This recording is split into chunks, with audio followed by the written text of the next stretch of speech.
Hello students. Now, in previous lecture I told you about fertilization. Now for fertilization, what is the need of fertilization? Male gamete, and you know very well कि male gamete are present in the pollen grains. कहाँ होते हैं male gametes? pollen grain में होते हैं. तो pollination के बाद a large number of pollen grains land on the stigma. Stigma को देखेंगे आप तो स्टिग्मा के ऊपर ये हमारे स्टिग्मा है, उसके ऊपर बहुत से many more, not only one, 1 2 3 4 many more pollen grains आकर गिरते हैं और उसमें से कोई एक पॉलन ग्रेन का ही पॉलन ट्यूब बनता है. Only one pollen grain form the pollen tube through which male gamete passes and go to the female gametes. ठीक है, तो पॉलन ग्रेन्स स्टिग्मा पर आते हैं और जर्मिनेट करते हैं. The pollen grains swell up by absorbing water and nutrients on the stigma. Stigma पर जब आते हैं पॉलन ग्रेन्स तो फूल जाते हैं, स्वेल कर जाते हैं. कैसे कैसे स्वेल कर जाते हैं? यू नो वेरी वेल, आपको आता है कैसे स्वेल करते हैं? यहाँ पर स्टिग्मा के ऊपर ये स्टिग्मा है, तो स्टिग्मा के ऊपर क्या होता है? सुगरी सब्सटेंस होता है. सुगरी सब्सटेंस स्टिग्मा के ऊपर आएंगे ये, तो यहाँ पर जब पॉलन ग्रेन होंगे पहुँचेंगे पॉलन ग्रेन्स. ये पॉलन ग्रेन है, ये पॉलन ग्रेन है और इनके अंदर मेल गैमेट है. तो यहाँ पर बहुत से सुगरी सब्सटेंस होते हैं, वाटर होता है, उसको ऑब्जर्व करके पॉलन ग्रेन्स बड़े हो जाते हैं साइज में. इनका इंटाइन एग्जाइन. ये अब एग्जाइन तो हार्ड है, ऊपर जा नहीं पाएंगे, तो जर्म पोर से होकर के इंटाइन बाहर चला आता है. इंटाइन ये बाहर चला आया क्योंकि बाहर एग्जाइन है, और एग्जाइन क्या है? बहुत हार्ड है. Exine very hard. मैंने बताया था पहले ही आप लोगों को कि एग्जाइन हार्ड होता है. Clear? So swollen tube cells grow out of the pollen grains. जो swollen ट्यूब सेल्स है वो क्या कर रहे हैं? pollen ग्रेन से बाहर आते हैं. बताया मैंने आपको कि ये इंटाइन है, ये एग्जाइन है. तो मैंने बताया कि इसमें जर्म पोर होते हैं. क्या होता है? जर्म पोर. तो जब इसमें पानी गया अंदर तो ये फूलेगा चारों ओर से, लेकिन बाहर एग्जाइन हार्ड है, तो कहाँ से? कहीं जहाँ स्पेस पाएगा वहाँ से बाहर आ जाएगा. ये बाहर आ गया और इसे बोलते हैं पॉलन ट्यूब. इंटाइन ही बाहर आ गया. तो स्वलन tube cell grow out of the pollen grain through the one of the germ pore. एक जर्म पोर से ये इंटाइन बाहर आ गया and produces a pollen tube. क्या बना दिया ये क्या है? What is this? Pollen tube बन गया. ठीक है, pollen tube is an extension of intine. यानी कि पॉलन ट्यूब क्या है? पहले बताया था मैंने आपको कि इंटाइन, जो इंटाइन है यही बाहर जर्मपोर से बाहर आ गया है, तो इंटाइन का एक्सटेंशन ही है क्या? Pollen tube. और एग्जाइन तो कुछ करता नहीं, एग्जाइन तो हार्ड है, चाहे ढके रहता है, इंटाइन बाहर आता है. तो इंटाइन मैंने बता दिया आपको, it is the extension of intine. जो पॉलन ट्यूब है वो इंटाइन का ही एक्सटेंशन है, बाहर आता है. ये इंटाइन देखो बाहर आ रहा है. So the growth of pollen tube is stimulated by sugary substance produce in the stigma. और ये पॉलन ट्यूब कैसे ग्रो कर रहे हैं ये जान लीजिए आप लोग. स्टिग्मा मैंने बताया आपको कि स्टिग्मा से क्या निकलता है? What secretes? Sugary substance, sucrose and many more substances. और कुछ वाटर निकलता है यहाँ पर. तो वाटर और सुक्रोज को पा करके ये अकॉर्डिंग टू द पढ़ चुके हैं ऑस्मोसिस डिफ्यूजन, उसी से पानी अंदर एंट्री करता है. और जैसे रेजिन, पानी में आप रेजिन किशमिश डाल दीजिए तो फूल जाता है वो बाय एंड ऑस्मोसिस. ऐसे पॉलन ग्रेन में होता है एंड ऑस्मोसिस. बाहर से पानी अंदर आता है, पॉलन ग्रेन स्वेल करके बड़े हो जाते हैं और पानी पा करके इंटाइन फैलता है. बाहर से एग्जाइन होता है तो बाहर जा नहीं पाता है. So that's why it come outside through the germ pore in the form of tube, and that tube known as pollen tube. Known as pollen tube कहते हैं इसको हम. तो ये पॉलन ट्यूब फॉर्म बाहर आ गया.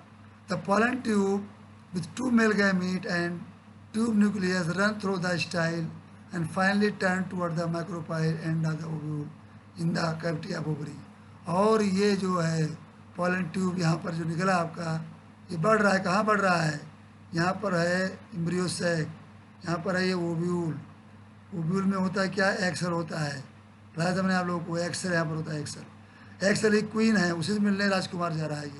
ये ये मेल गैमीट। तो ये बढ़ेंगे, पॉलन ट्यूब बढ़ेगा, तो पॉलन ट्यूब में क्या होंगे, ऑलरेडी पढ़ा चुके हैं आपको हम कि पॉलन ट्यूब में होंगे कौन, 2 मेल गैमीट्स और एक होगा ट्यूब न्यूक्लियस होगा, ट्यूब न्यूक्लियस। चूँकि ये जर्म ट्यूब है ना, पॉलन ट्यूब तो है, तो पॉलन ट्यूब को कौन देखता है, there is one nucleus and this is known as tube nucleus. जब बाद में ये न्यूक्लियस डिजनरेट हो जाएगा, ठीक है, later on this nucleus will degenerate और मेल, 2 मेल गैमीट्स यहाँ आकर के इधर से चाहे डायरेक्टली इधर से चाहे इधर से ही एग तक पहुँचना है मेल गैमीट को। क्लियर, आई होप सब क्लियर हो गया होगा आप लोग को। So the length of the pollen tube depends on the style of, style कितनी लंबी, छोटी स्टाइल है स्टिग्मा और स्टाइल छोटी है तो पॉलन ट्यूब छोटे होंगे, स्टाइल अगर लंबी है तो पॉलन ट्यूब लंबे हो गए, चूँकि ओवरी यहाँ है तो जितने स्टाइल लंबी होगी तो उतने पॉलन ट्यूब लंबे होंगे। तो the length of pollen tube depends on the length of style and depending on the internal structure style और पॉलन टाइप्स। स्टाइल जो होते हैं वो कई टाइप के होते हैं, 3 टाइप्स के, hollow type, hollow style, solid style and third number होता है सेमी सॉलिड स्टाइल। तो हॉलो स्टाइल कैसे होते हैं याद दे लीजिए, जो स्टाइल हॉलो होते हैं, खोखले होते हैं, वो कैसे होते हैं इसको ज़रा आप समझ लीजिए, थोड़ा सा समझने की बात यहाँ पर है। बहुत ज़रूरी चीज़ है कि जब हॉलो स्टाइल होगा तो पॉलन ट्यूब को अंदर जाने में कोई प्रॉब्लम नहीं होगी। देखिए जैसे ये देखिए, ये स्टिग्मा है, ये स्टाइल है ना, और स्टाइल ये ओवरी है, पॉलन ट्यूब यही जाना होता है। तो कभी कभी ये स्टाइल यहाँ खोखला है, इधर लेयर इधर लेयर, इधर सेल इधर सेल, सेल है इधर सेल, और बीच में देखिए हॉलो है। ये क्या है, हॉलो है, इसी से ट्यूब आराम से पास हो जाएगी, उसे कुछ मेहनत नहीं करना पड़ेगा। There is no need of energy, easily pollen tube can pass through the style and can reach to the ovule, ovule तो पहुंच सकता है। तो ये ऐसे स्टाइल को क्या बोलेंगे, hollow style. It has a wide canal which is line by canal cells. बताया मैंने आपको कि देखिए कैनाल सेल्स है, ये कैनाल सेल्स की बनी होती है, बीच में खोखला होता है, बीच में खोखला, जो काटेंगे इसको आप तो बीच में हॉलो है, उस साइड में क्या है, सब कैनाल सेल्स हैं। इसको हमने काट दिया है, सेक्शन काट दिया है, तो ये कैनाल सेल्स हैं चारों ओर से, और बीच में हॉलो है, इसी से पॉलन ट्यूब अंदर घुस जाएगा। दूसरा सॉलिड स्टाइल, कुछ स्टाइल जो होती हैं वो सॉलिड होती हैं, जैसे ऐसे ये स्टिग्मा है, ये स्टाइल है, ये स्टाइल है। तो स्टाइल क्या होती है, कभी कभी अंदर में जो सेल्स होती हैं वो ऐसे सेल्स पूरी सेल से भरी होकर, हॉलो नहीं है इसमें, है पूरी सेल से भरा हुआ स्टाइल। और ये सेल्स पैक्टिन के लेयर के बने होते, पैक्टिन हार्ड होते हैं, ये हार्ड होते हैं, इससे पॉलन ट्यूब नहीं घुस पाएगा। तो इसके लिए क्या करता है पॉलन ट्यूब, कुछ एंजाइम निकालता है, हाइड्रोलिटिक एंजाइम्स, हाइड्रोलिटिक एंजाइम्स,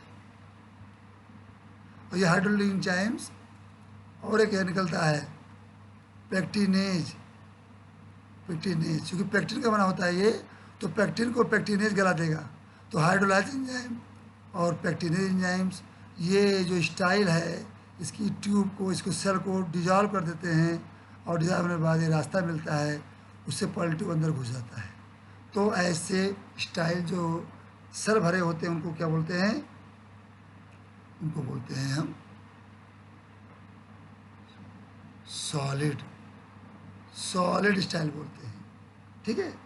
और तीसरा है आपका जो है सेमी सॉलिड, यानी कुछ सॉलिड होता है लेकिन मुलायम उसमें टिश्यू होते हैं, पैक्टिन के नहीं बने होते हैं, जिसे इजीली पॉलन ट्यूब घुस सकता है, तो उसे बोलते हैं सेमी सॉलिड बोलते हैं। ये कैक्टेसी में होता है, कैक्टस फैमिली में होता है, किसमें होता है, कैक्टेसी में होता है, फैमिली में होता है ये। So on the basis of next, on the basis of number of pollen tube produces by pollen grains on the stigma it is following types. देखिए जब यहाँ पॉलन ट्यूब स्टिग्मा पर पॉलन ट्यूब आते हैं तो मैं बताया था कि कई आते हैं, नॉट वन, एक नहीं होते, कई पॉलन ग्रेन्स होते हैं। तो कभी कभी मोस्टली एक